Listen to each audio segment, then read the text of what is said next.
მთელი ეს კაბალაფატის სუნთქვის პრინციპი არის შემდეგი, რომ რამდენიმე ჩვეულებრივი ღრმა შესუნთქვის შემდეგ შენ ნახევრად შეისუნთქავ და მე აკეთებ მუცლის პრესით, ანუ ამ დიაფრაგმის კუნთებით ღრმა გამოსუნთქვებს. აი ნახეთ როგორ ჟღერს.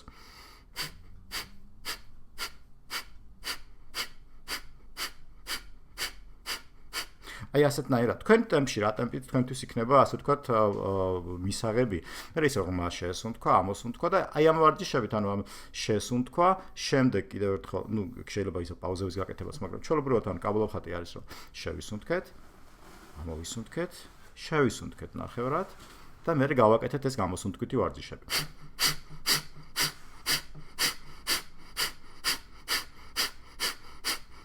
აქ ხელს უბრალოდ იმიტომ ვადებრო, რომ დაინახოთ, რომ მოძრაობს რეალურად ქვედა მხარე ეს დიაფრაგმა, მუცლით სუნთქვა და მუცლის ძლიერი შესუნთქვით ამოვისუნთქავთ ხოლმე და ამას ვამბობ, რომ ამოსუნთქვა არის ძალიან მნიშვნელოვანი რაღაც სუნთქვის დროს. აი ჩვენ სულ ყურადღებას შესუნთქვაზე ვაკეთებთ, მაგრამ ამოსუნთქვა არის ძალიან მნიშვნელოვანი, იმიტომ რომ ბოლომდე როცა ამოვისუნთქავ, შემდეგ აჩენ შენ ადგილს რეალურად რომ იქ შემოვიდეს რაღაც ახალი და ახალი სუნთქვა და უფრო მეტი ჟანგბადი და უფრო მეტი სიცოცხლის ენერგია ბუნებრივია.